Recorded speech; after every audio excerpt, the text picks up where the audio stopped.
My name is Pragati Jaiswal and I'm pursuing MBA right now.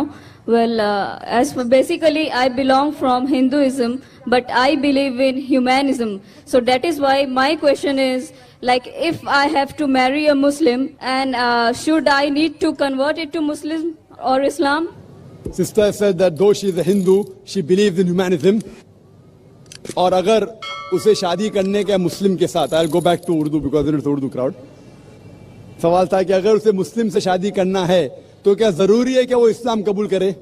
Sister, अगर आप कहते हैं कि आप ह्यूमैनिज्म इंसानियत में मानते हैं तो इस्लाम में सबसे पहला चीज है क्या? इंसानियत होना चाहिए आप में, number 1.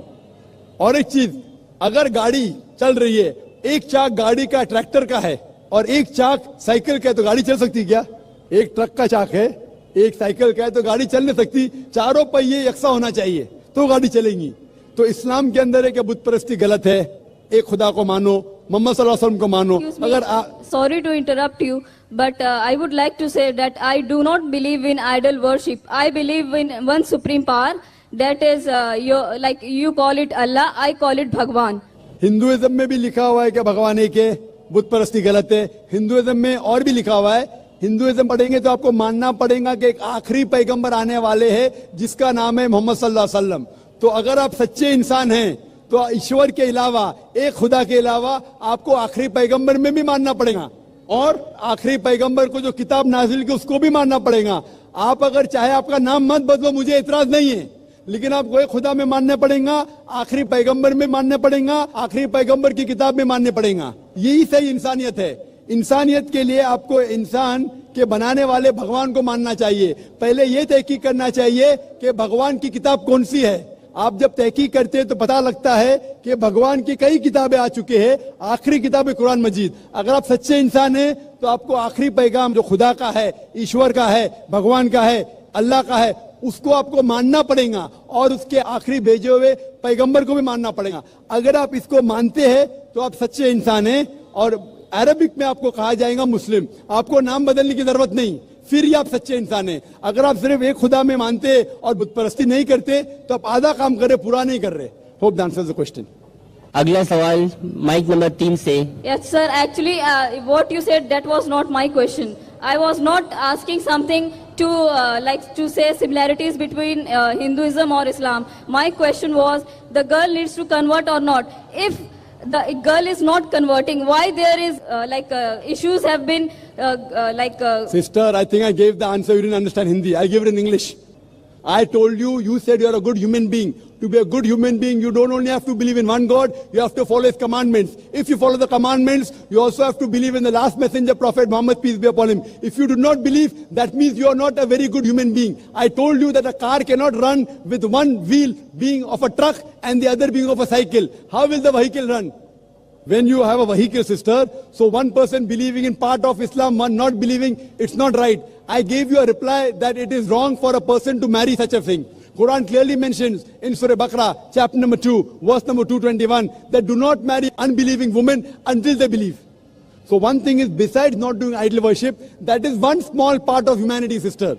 You also have to believe in the last and final messenger, Prophet Muhammad, peace be upon him. If you do not believe, that means you are not a complete good human being. And you cannot marry a person who believes in Prophet Muhammad, peace be upon him. This is the issue because that person who's a Muslim, he agrees with the teaching of Prophet Muhammad, peace be upon him. He'll say, do hijab. You say, I don't want to do. What will you do? There'll be a fight. He will say, don't expose your body. You say, I want to expose. There'll be a fight. He will say, offer prayers. You say, I don't want to offer. There'll be an argument. And surely a person would like his spouse or her spouse to go to Jannah. So imagine, I would not marry a girl who I know is not going to go to Jannah. I will surely like to marry a girl, I would like my wife to go to Jannah. So the best thing, sister, I gave you the answer which you didn't understand in Urdu. I'm repeating in English. It's compulsory for both the people should be of the same religion. Both should be Muslim. Then only can they marry. Hope that answers the question. अस्सलाम वालेकुम जाकिर नाइक साहब. मेरा नाम विकास है, विकास गुप्ता, और मैं एक student हूं. और मैं तहे दिल से आपका शुक्रगुजार हूं कि आपने जो जिज्ञासा की जोत जगाई है हम सब के अंदर धर्म के बारे में जानने के लिए. और मैं भी पहले धर्म के बारे में ज़्यादा नहीं सोचता था, मगर आपको सुनने के बाद मुझे भी धर्म में रुचि हुई है. और अब जब मैं कुछ जानने लगा हूं धर्म के बारे में, तो मेरा आपसे सवाल ये है कि मैंने एक शब्द सुना है काफिर। तो ये काफिर शब्द जो है ये ईश्वर को ना मानने वालों के लिए है या इस्लाम को नहीं मानने वालों के लिए है? भाई का बहुत अच्छा सवाल है। सवाल तो हमेशा पूछता है काफिर क्या, इसका सवाल जरा और अच्छा है माशाल्लाह भाई साहब का, कि काफिर का मतलब वो जो ईश्वर को नहीं मानता है, कि काफिर का वो मतलब है जो इस्लाम को नहीं मानता है। काफिर का सही मतलब है जो सही ईश्वर को नहीं मानता है। अगर आप गलत ईश्वर को मानते तो भी काफिर है, और सही ईश्वर का मतलब आपको इस्लाम में ही मिलेगा। इस्लाम के मानी है अपने ख्वाहिशें ईश्वर के हवाले करना। तो वो आदमी जो अपने ख्वाहिशें ईश्वर के हवाले नहीं करता है उसे कहते काफिर। अगर एक शख्स कहता है मैं ईश्वर में मानता हूं लेकिन ईश्वर की बात को नहीं मानता है तो भी काफिर होता है। आप समझ रहे ना?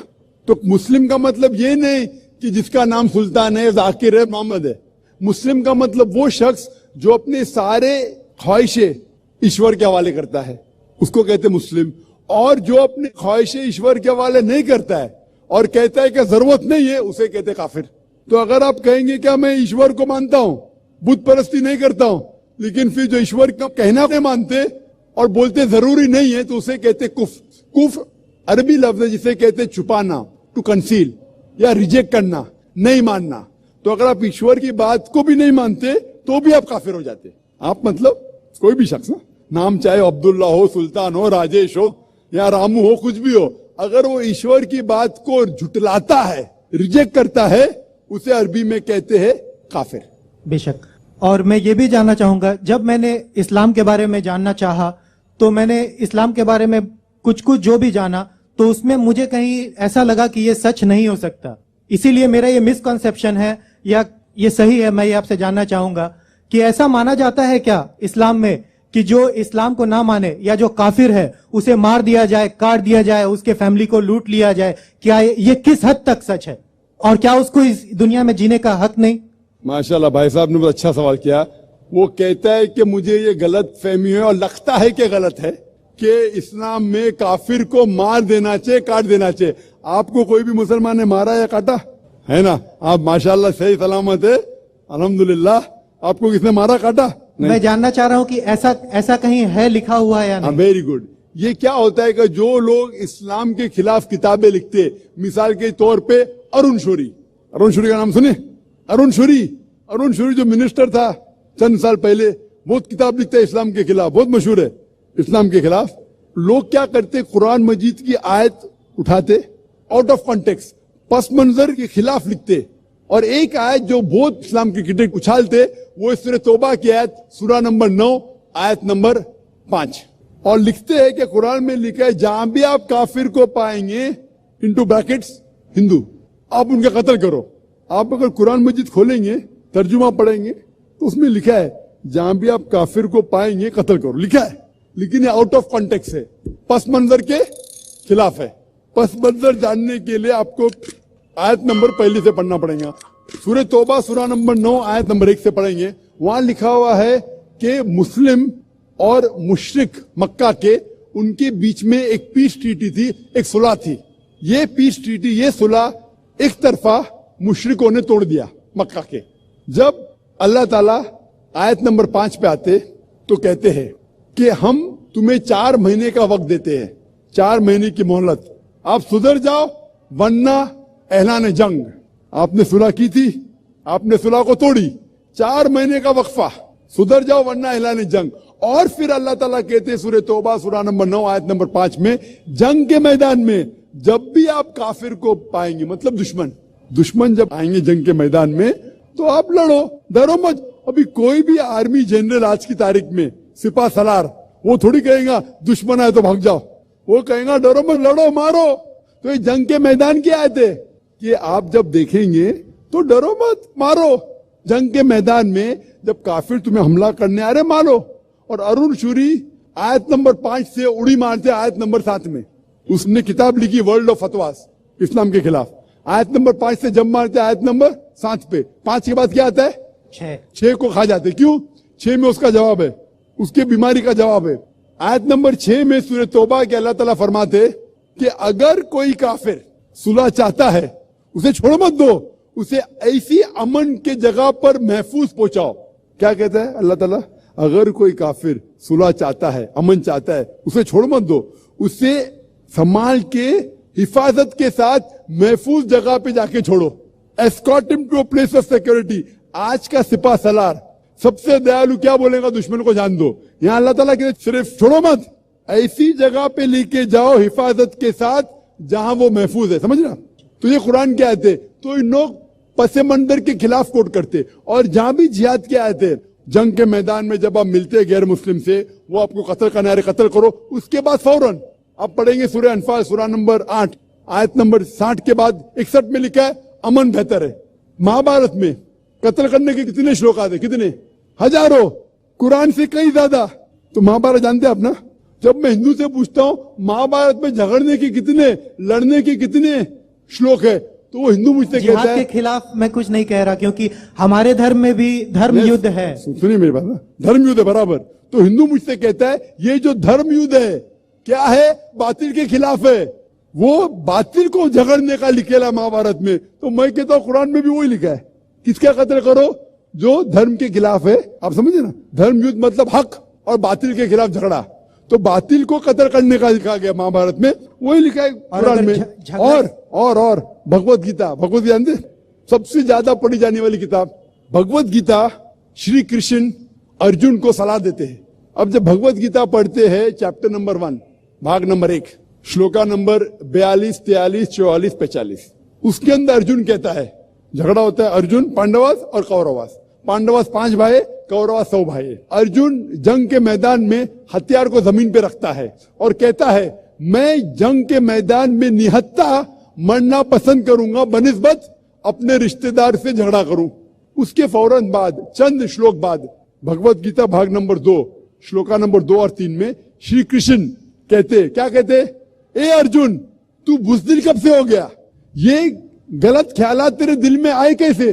तू नपुंसक कैसा हो गया? इंपॉर्टेंट। श्री कृष्ण अर्जुन को क्या बोलते हैं? इंपॉर्टेंट, नपुंसक। कौन कह रहा है? श्री कृष्ण अर्जुन से। बुज़दिल कब से हो गए? क्षत्रिय का धर्म है लड़ना। फिर भगवत गीता भाग नंबर 2 श्लोका नंबर 31, 32 और 33 में कहते क्षत्रिय का धर्म है लड़ना। अगर आप नहीं लड़ेंगे तो आप सफलता पाएंगे नहीं।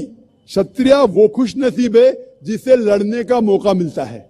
और अक्सर लोग कहते, एतराज करते, इस्लाम के दुश्मन, क्रिटिक्स, हमारे अल्लाह के रसूल ने एक हदीस में कहा था कि जिहाद के मौके पे जब मुजाहिद जंग के मैदान में जाता है, उसका कत्ल होता है तो वो जाता है जन्नत में। लिखा है सही बुखारी में, किताब जिहाद, जिल्द नंबर 4 हदीस नंबर 46, कि जंग के मैदान में जब मुजाहिद जाता है, उसका कत्ल होता है तो वो जाता है जन्नत में। अगर वो जिंदा वापस लौटता है तो उससे दुनिया की दौलत मिलती है।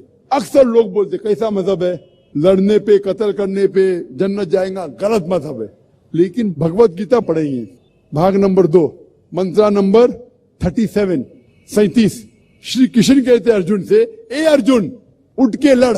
अगर तेरा कत्ल हो जाएगा तू स्वर्ग में जाएगा, अगर जिंदा वापस लौटेगा तो उससे दुनिया की दौलत मिलेगी। हूबहू जो अल्लाह के रसूल मोहम्मद सल्लल्लाहु अलैहि वसल्लम कहते हैं सही बुखारी में, वही भगवत गीता में लिखा है। तो अरुण शूरी जब तनकीद करता है कुरान के बारे में, उसने खुद अपनी भगवत गीता पढ़ा ही नहीं। अरुण शूरी ने महाभारत भी शायद नहीं पढ़ा। अगर महाभारत और भगवत गीता पढ़ा होता तो कुरान में मिस्टेक निकालता ही नहीं। अब समझ रहे? तो ये में मिस्टेक नहीं निकाल रहा। मैंने कब कहा आप निकाल रहे भाई? मैं अरुण शूरी की बात कर रहा हूं, मैं अरुण शूरी की बात कर रहा हूं। तो मैं आपको जवाब दे रहा हूं, आपने बिल्कुल सही फरमाया कि ये गलत फहमी है कि लोग कहते हैं कि इस्लाम में लिखा हुआ है कि काफिर का कत्ल करो। ये कहां नहीं लिखा है? ये लिखा है जंग के मैदान में। तो आपने जो सवाल किया था कि कुरान में ऐसा नहीं लिखा है काफिर को कभी मारो, तो इतने मुसलमान आपको छोड़ते थे क्या? छोड़ते थोड़ी थे। ये गलत फहमी है, आप समझे ना? तो ये गलत फहमी है कि जहां भी काफिर मिले कत्ल करो, ऐसा नहीं। ये जंग के मैदान में जब आपको लड़ने के लिए आ रहे, आपको मारने के आ रहे, तो आप उनको मारो। ये है। Hope the answer the question. Vijay Bhutra and I am an industrialist. कल शाम को मैंने आपके पास में कुछ बातें रखी। I am Vijay Bhutra and I am in the profession of making resins, which is very similar to yours.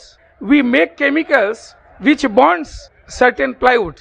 So मैं भी जोड़ने का ही काम करता हूँ, जो आप by way of your spiritual. I had been to airport. We received you. I had been here yesterday. I was today again in your conference, and I am here right from beginning. During the entire session, what conclusion I have arrived from your lectures about three things. You have told Murti Puja is not acceptable. That is what I gathered from your. It is not acceptable even in the Vedas. You have quoted certain rituals, certain this one. मैंने वहाँ की कुछ श्लोकें आपने पढ़ी. Let me tell you, I am not aware of the Vedas and Upanishads. I am aware of little bit of Bhagavad Gita, which we take it priority even if much more weightage than the Vedas and Upanishads. Then you have told yesterday that other than Quran, please excuse me, I am not underestimating Holy Quran. Not at all, my intention is not at all there. But you have told Keval Quran, He, you have added the word yesterday, He is the law of today which can rectify the people today. You have undermined the entire others, not even Bible, even Gita, everything. Nothing is relevant today, only Quran is relevant. I am coming to sir. Please excuse me, you'll have to give me some time. Because I personally would like to meet you also. And then third, you have touched all 3 days, Kalki Puran, which you have told ki Paigambar is the last avatar. There will not be any avatar. For that also, you have given illustration from Vedas. Now let me tell you, sir. 10 से ऊपर हो गया, इनका question कम कराइए. एक ही सवाल time का सवाल कीजिए. नहीं ऐसा है सर, मैं अब टाइम मैं कर देता हूँ सर. 10 बज चुके हैं, फिर भी मैंने मौका दिया. अगर आप ज्यादा करेंगे, हमको यहाँ लॉ का इख्तियार रखना चाहिए नहीं. टाइम खत्म. इतना लंबा वक्त आपको माइक्रोफोन आने के लिए, आप नहीं आया. 10 बजने के बाद आप खड़े होते और इतना लंबा सवाल पूछते. मैं जवाब देने को तैयार हूं. अगर पुलिस इजाजत देती मैं देता हूँ. कोई बात नहीं. Let my question be incomplete and let the answer be not But why are there. you coming so late? I am sorry for this. See, my turn did not come. Complete your question. Complete your My, third question. no, if you permit, if you the everything, but he's saying, no problem. कल इंशाल्लाह भाई साहब पहला सवाल जवाब दूंगा आपको.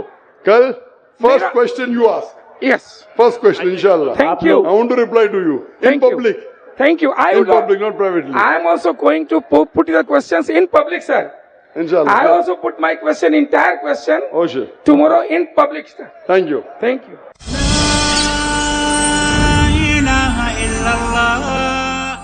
विजय Bhutra and I am an industrialist.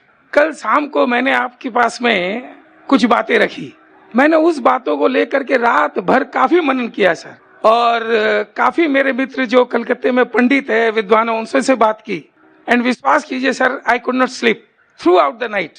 आपसे मिलना चाह रहा था, सवेरे बहुत चेष्टा की, बट अनफॉर्चुनेट इतने आपका बेस्ट कार्यक्रम मिल नहीं पाया. बात करने के बाद में मैं अब आज अभी इतना सुकून महसूस कर रहा हूँ आपके सामने अपनी बात रख करके, कि आपने जो बातें कही 3 दिनों में वो सब सही, और आपके निर्णय जितने भी से सब ठीक थे. कहीं आपने गलत नहीं कहा. मैंने जब प्रश्नों पर गौर किया तब मुझको ये समझ में आई कि मेरे को प्रश्न ही नहीं करना चाहिए था. इसके साथ में अब ये तो मेरे प्रश्न, मैं आपसे कुछ मेरा एक्सपीरियंस विद किशनगंज, मेरे बंधुओं के साथ में जो मैं यहाँ करता हूँ, शेयर करना चाहूंगा, और उसके लिए आपसे इजाजत है सिर्फ 2 या चंद मिनटों की. सर, मैं किशनगंज में जब भी रहता हूँ, मेरा अधिकतर समय मेरे भाइयों के साथ में बीतता है. मैं मुसलमान शब्द का इसलिए यूज नहीं कर रहा हूँ, मैंने यहाँ पर भाइयों के आगे मुसलमान शब्द का इस्तेमाल इसलिए नहीं किया सर, क्योंकि मैं अपने आप को उन्हीं के बीच कह पाता हूँ. सो मैं ये मुसलमान और हिंदू बोल के डिफरेंस नहीं करना चाहता हूँ. आपको एक छोटी मिसाल देता हूँ सर. हमारे यहाँ पर सैयद मजरूल हसन जी हैं, उनके रमजान के पवित्र महीने में हम यहाँ पर एक आयोजन करते हैं इफ्तार का. विश्वास मानिए सर, उस समय इतना पवित्र वातावरण रहता है यहाँ पर, और इतनी खुशी लगती है. उसका पूरा दायित्व मजहर भाई हम लोगों के ऊपर दे देते हैं, हमारे और भी हिंदू मित्र हैं उनके ऊपर में देते हैं. और जब 5 बजे की नमाज होती है और उसके बाद का जो समय रहता है, वो देखने के बाद में जब हम उन्हें इफ्तारी कराते हैं सर, तो विश्वास कीजिए मुझको लगता है कि मैं उनमें से एक ही हूँ, मैं अलग नहीं लगता हूँ. इतना अच्छा पवित्र वातावरण उसमें. आज मेरे यहाँ पर बीइंग एन हिंदू, इवन अगर मुझे बोला जाए तो गुफरान भाई, शंभू भाई, मैं किन किन का नाम लूँ सर आपको, पप्पू भाई, हिंद मुस्लिम भाई इतने भाई हैं मेरे, सब भाई हो जाते, तो मैं इतना वातावरण अपने को पाता हूँ उसके साथ में। अभी छोटी मिसाल देता हूँ सर, आपने जो बीड़ा उठाया है हिंदू अलग दूसरे कास्ट में गलत धारणाओं को दूर करने का, उसके प्रयास में मैंने भी एक काम किया। एंड मैं इसलिए बोल रहा हूँ उसको कि अभी मेरे लड़के की शादी थी, मेरे समधी नेचुरली हिंदू हैं, उनके मन में काफी गलत धारणाएं बैठी हुई थी। मेरे यहाँ से कुछ मेरे खास मित्र बंधु वहां पर गए, and let me tell you 3 दिन उनके लौटने के बाद में उन्होंने मुझको फोन किया, बोले भूतरा जी आपके जो मित्र यहाँ पर आए थे उनसे मिल करके केवल उनकी प्रेजेंस से और उनसे थोड़ी बातों से हमारी काफी धारणाएं दूर हो गई। अब मैं उनके प्रति कभी भी मेरी कोई ऐसी बात नहीं रहती है जिससे, जैसे मसलन मान लीजिए मांसाहारी, थोड़ा इस तरह का उनका एटीट्यूड था। लेकिन जब उन्होंने देखा तब उन्होंने मतलब ये कहा, बोले कि इतने बढ़िया व्यवहार और इतनी बड़ी नेकी भाईचारा का व्यवहार, बहुत खुश हुए। तो मेरा कहना ये सर, इस्लाम के प्रति मेरी ये अच्छी धारणा है कि आज ये भाईचारा और ये फैलाने में बहुत बड़ी सार्थकता होती है इस्लाम में, और मैं तहे दिल से आपका स्वागत करता हूं सर। एंड मेरे पास में अब कोई क्वेश्चन नहीं रह जाता सर, आपकी salute to you sir, thank you. माशाल्लाह भूतरा साहब माशाल्लाह करीब भाइयों में से है, और कल रात को वक्त की तंगी होने की वजह से उनने 3 सवाल किया था और मैं चाहता था जवाब दूं, लेकिन जहाँ तक ये लॉ का सवाल है कि 10 बजे खत्म होना चाहिए, इसलिए खत्म करना पड़ा। तो मैंने उनसे कहा कि पहला मैं आपको मौका दूंगा, एक नहीं 3 सवाल पूछने का। लेकिन भूतरा साहब ने कहा कि पूरी रात नहीं सोई, उनने कोशिश की, पंडितों से पूछे और चेक किया, जो मैं चाहता हूँ, और उन्हें इत्मीनान हो गया कि जो भी मैंने कहा सच कहा माशाल्लाह। और मैं आपका शुक्रगुजार हूँ कि आपकी ये शहादत मेरे जवाब से और अच्छी है माशाल्लाह, मेरे तकरीर से अच्छी है। और यही मेरा हमेशा फलसफा रहा, मैं कभी भी नहीं चाहता हूं कि हिंदू मुस्लिम में कभी भी भेदभाव हो या कभी भी आपस में नफरत हो। जरूरी नहीं कि जो मैं बोलता हूं हर एक आदमी बात माने, और जो मेरी बात नहीं मानता है उसको मैं पहला मौका देता हूं ताकि जो हमारे दरमियान जो गलत फहमी है वो दूर हो। इसीलिए मुझे बहुत दुख हुआ कि मैं आपका जवाब न दे सका कल, बहुत दुख हुआ मुझे। कहूँगा सिर्फ हाँ जी बोलिए। मुझे याद है आपका प्रेस इंटरव्यू, जब आप जिस दिन यहाँ पर किशनगंज में आए थे, तो किसी पत्रकार ने आपसे कहा था कि मंजिल एक है, रास्ते अलग अलग हैं क्या? तब आपने तुरंत उन्हें जवाब दिया रास्ते भी एक है। उस दिन से लेकर के कल उस विचार पर भी मैंने सोचा, तो वास्तव में आपका कथन एकदम सही है सर। मैं इसमें थोड़ी तब्दीली करता हूं अपने मन से कि मंजिल भी एक है सर, रास्ते भी एक है। हम हो सकता है रास्ते में अकेले चलने में थोड़ा घबरा जाते हैं, इसीलिए किसी का सहारा ले लेते हैं, मूर्ति पूजा या किसी का सहारा ले लेते हैं, बट कहीं दूर तक जाने के बाद में अल्टीमेटली आप और मैं और तू एक हो जाते हैं, और फिर केवल रह जाता है हम।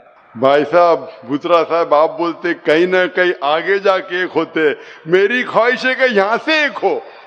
अगर यहाँ से एक हो जाए ठीक बात, तो बात ही कुछ और है। थोड़ा डर लगता है सर। मैं चाहता हूँ कि आपके साथ में ज्यादा वक्त बिताऊं, कहीं आगे जाके एक हो तो बहुत दूर हो जाएंगे, कभी हम रहे ना रहे।